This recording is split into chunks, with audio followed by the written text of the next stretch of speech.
What if I told you that the person you think you are isn't really you at all? That the identity you've built, your career, your relationships, your beliefs, is largely a fabrication, a mask you've learned to wear to survive in society. Every day, millions of people wake up, look in the mirror, and see a stranger staring back at them. They feel a gnawing emptiness, a sense that something essential is missing, even as they check all the boxes society tells them should bring fulfillment. This isn't just existential angst. According to Carl Jung, one of history's most profound psychologists, most people will live and die without ever knowing who they truly are. They'll wear masks their entire lives, play roles written by others, and suppress their authentic nature to fit in. The tragedy isn't just that they never find themselves, it's that they never even realize they're lost. But what exactly does it mean to find yourself? Is it just another empty self-help phrase, or is there something deeper, more transformative at stake? The answer lies in Jung's revolutionary understanding of the human psyche, an understanding that challenges everything we've been taught about who we are and how we become whole. Today, we're going to explore the hidden mechanisms that keep you trapped in a false identity, the invisible forces that shape your behavior without your awareness, and the path to becoming who you truly are. By the end, you'll understand why Jung believed that the privilege of a lifetime is to become who you truly are, and why so few people ever claim this privilege. Open your eyes to the world we live in. Millions of people have adapted perfectly to society's expectations. They've built impressive careers, they maintain socially acceptable relationships, they follow all the rules. From the outside, many appear successful, but inside, they're dying. They feel disconnected, unfulfilled, and strangely empty. This isn't accidental. From the moment we're born, we begin constructing what Jung called the persona, the social mask we wear to be accepted by others. The word persona comes from Latin, originally referring to the masks worn by actors in ancient dramas. And that's precisely what it is, a character we play, a version of ourselves designed to win approval and avoid rejection. Think about it. How many times have you smiled when you wanted to scream? How often have you nodded in agreement when inside you were thinking, this is complete nonsense? How frequently have you suppressed your real thoughts, feelings, and desires to maintain harmony or earn acceptance? We all do this. It's necessary for social functioning, but there's a dangerous line that's easily crossed. When you identify too strongly with your persona, you begin to believe that the mask is who you really are. The role becomes the reality. The CEO who can't separate herself from her title, the parent who has no identity beyond caregiving, the perfectionist who's terrified of making even the smallest mistake, because who would they be if they weren't perfect? But here's the problem. The persona is just the surface. It's a thin veneer covering something much deeper, much richer, and much more dangerous, what Jung called the shadow. The shadow contains everything we've pushed out of conscious awareness, the parts of ourselves we've denied, suppressed, or disowned, because they didn't fit the image we were trying to project. Your anger when you're trying to appear kind, your fear when you're trying to appear confident, your selfishness when you're trying to appear generous, your sexual desires when you're trying to appear pure. All those unacceptable parts of you don't disappear just because you've banished them from awareness. They go underground. And what happens to things that are buried? They don't die. They grow in the dark. The shadow gains power precisely because it's unacknowledged. It influences your thoughts, feelings, and behaviors in ways you don't recognize. That inexplicable rage that erupts when someone questions your competence, that's your shadow. The immediate dislike you feel towards someone you just met. Often that's your shadow, projecting your own disowned qualities onto them. Most people never confront their shadow because doing so is terrifying.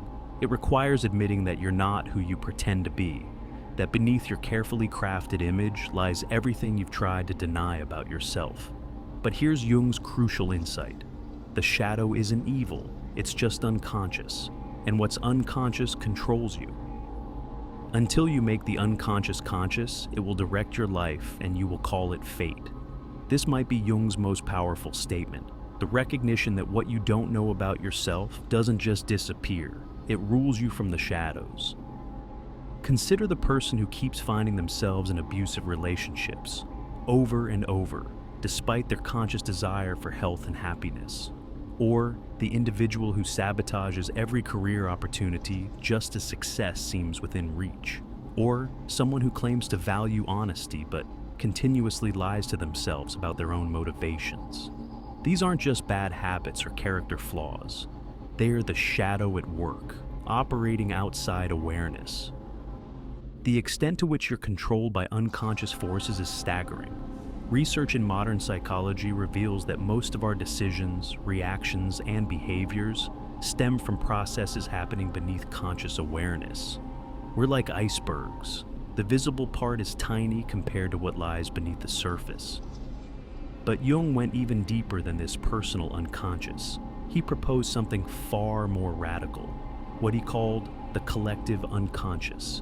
This is a layer of the psyche shared by all humans, containing universal patterns and images he called archetypes. These aren't learned or acquired through personal experience. They're inherited, built into the very structure of the human mind. Archetypes are like psychological templates that organize our experience. The hero, the mother, the wise old man, the trickster. They appear in dreams, in myths, in religious symbols, and in our own behavior, especially during significant life transitions. When you feel called to embark on a journey of transformation, that's the hero archetype activating. When you begin mentoring others from your own experience, that's the wise elder emerging. These archetypes aren't just abstract concepts. They're living psychological forces that shape how you perceive and interact with the world. And when they operate unconsciously, they can possess you entirely. The person wholly identified with a hero archetype might constantly seek battles to fight and dragons to slay, unable to rest or find peace. Someone possessed by the mother archetype might sacrifice their own needs entirely, becoming a martyr and eventually growing resentful. Integration, not possession, is the goal. But how do you integrate what you can't even see? This is where Jung's process of individuation comes in. The journey to become your full, authentic self, by making the unconscious conscious and integrating all aspects of your psyche into a coherent whole. Most people never embark on this journey. They're too comfortable in their persona, too afraid of their shadow, too unaware of the archetypes operating through them. They go through life on autopilot, reacting to circumstances based on unconscious patterns rather than conscious choice. They remain fractured, fragmented, living partial lives. But there's a heavy price for this refusal to face yourself. The unlived life doesn't simply disappear. It manifests as symptoms: depression, anxiety, meaninglessness, physical illness.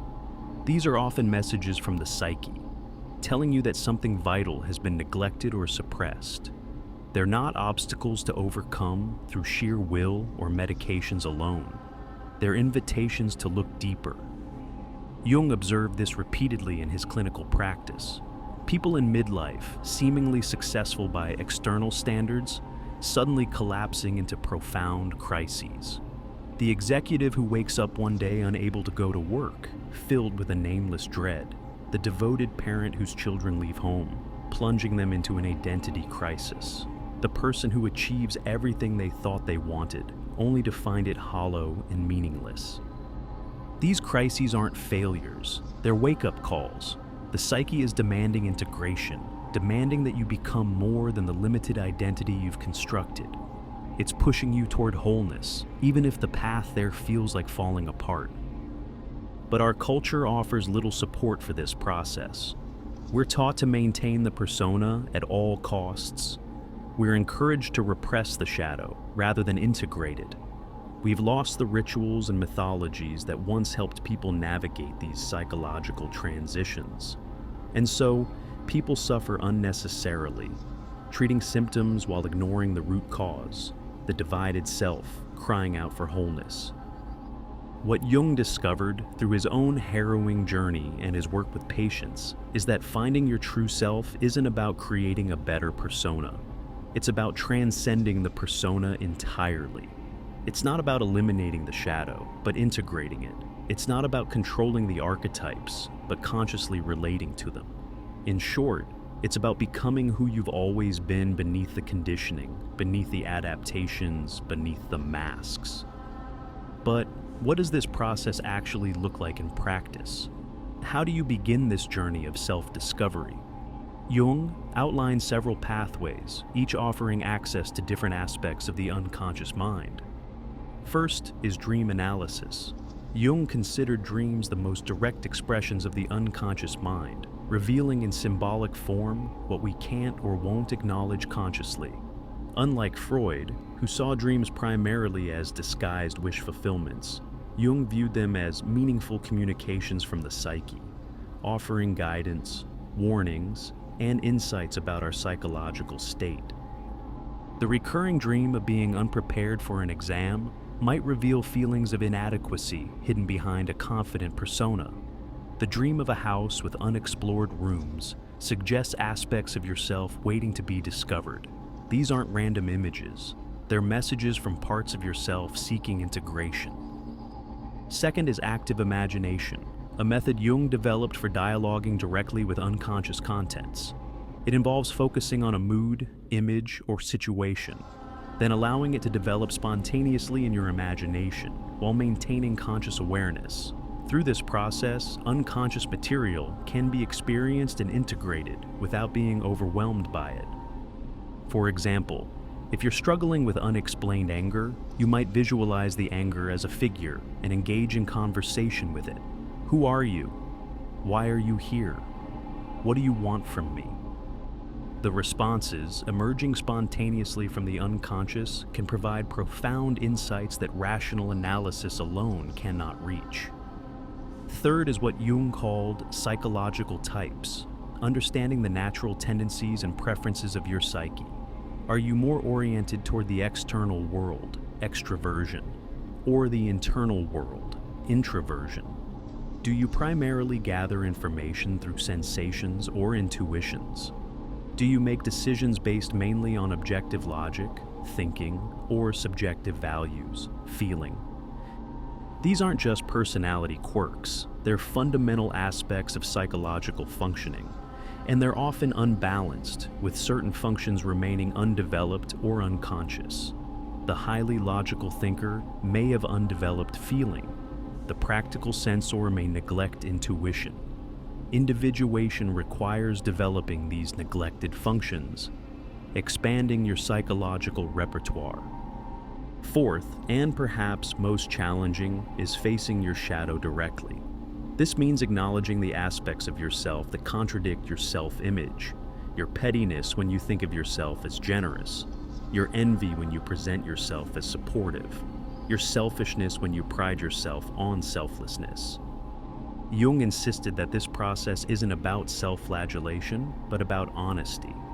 It's about admitting that you're not just your idealized self-image, that you contain multitudes, including qualities you'd rather not acknowledge. The goal isn't to eradicate these qualities, it's to bring them into conscious relationship so they don't operate autonomously. Fifth is engaging with the anima, animus, the contrasexual aspect of the psyche.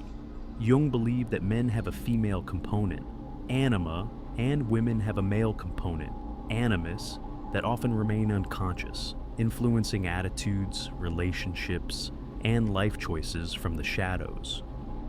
When unconscious, the anima might cause a man to project his emotional needs onto women, expecting them to provide what he cannot acknowledge in himself.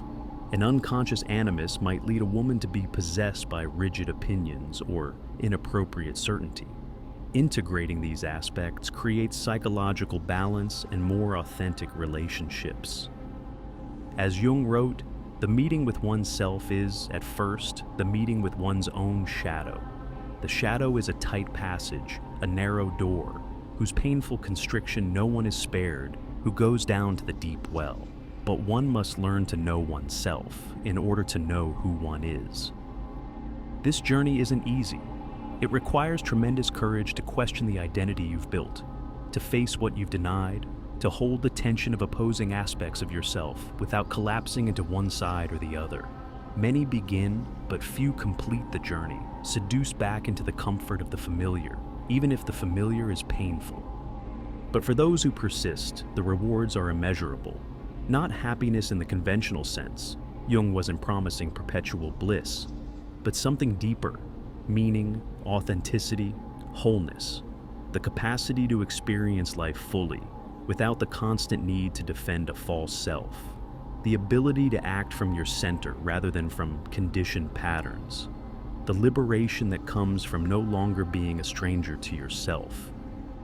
Consider the alternative: living your entire life behind a mask, constantly monitoring yourself for signs of the unacceptable, projecting your disowned qualities onto others, being unconsciously driven by forces you don't understand.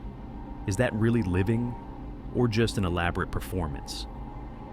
Jung's approach stands in stark contrast to modern culture's emphasis on curating an image, on presenting an idealized version of yourself to the world.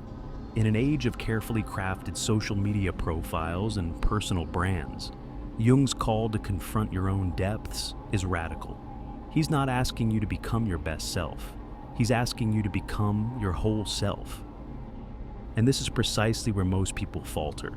They want transformation without discomfort, growth without challenge, authenticity without vulnerability. They want to find themselves without facing themselves. But as Jung knew, there are no shortcuts on this path. The way forward is through, not around, the difficulties.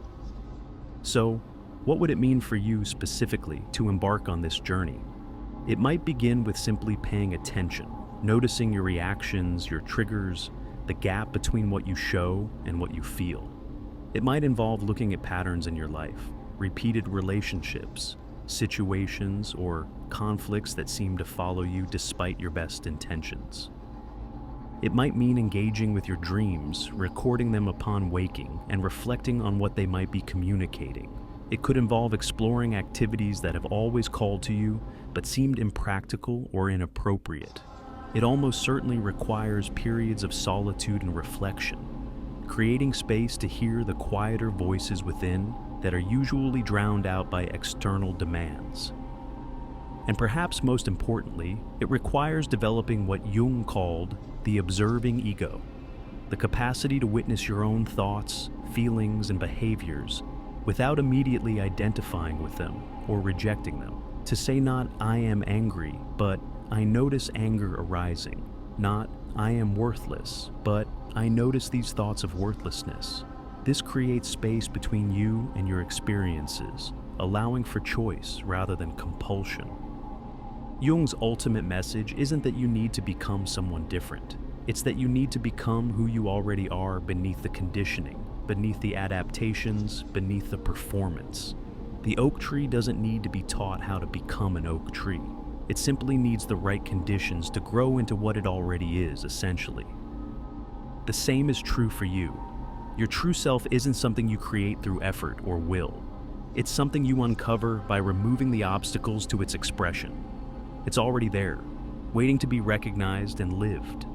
The process isn't about adding something new, but about returning to something original, something authentic that was there before the world told you who you should be. Life begins when you find yourself, not because you're becoming someone new, but because you're finally allowing the real you to live.